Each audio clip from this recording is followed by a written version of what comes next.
distance is great, and I think one of the things I've liked very much here about, and I'll go for a bit further away, about working in Saarbrücken is that we have two spaces to work in, two theaters. So we have the big house, which is the space between the audience and the dancers is really large, and we have a great big orchestra pit in between the audience and the dancers.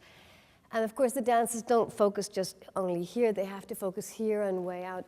And what challenges me there is to try and get this intimacy nevertheless. But when I create, the movements have to be much bigger, you know? So if I do a little tiny movement like this, unless you're zooming in on me, you're not going to see it. In the small house, in the Alte Feuerwache, this distance is much smaller, and I love to start trying to break this distance between audience and viewer, and they get very nervous.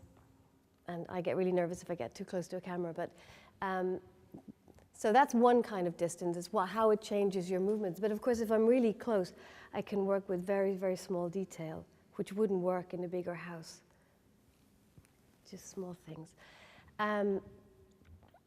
But distance between two dancers, this is the energy. And this is what I'm really interested always in, is seeing if you really look into somebody's eye, and this distance becomes magical, it becomes alive. If you don't, it's not that important. So for me, I always say to my dancers, you've got to really, really connect with the person you're dancing with on this side or whichever, but that you really see them, and then it just makes it like a magical ball of energy. I don't look at distance as something that either hinders me or helps me. That's the Irish in us. We travel very well.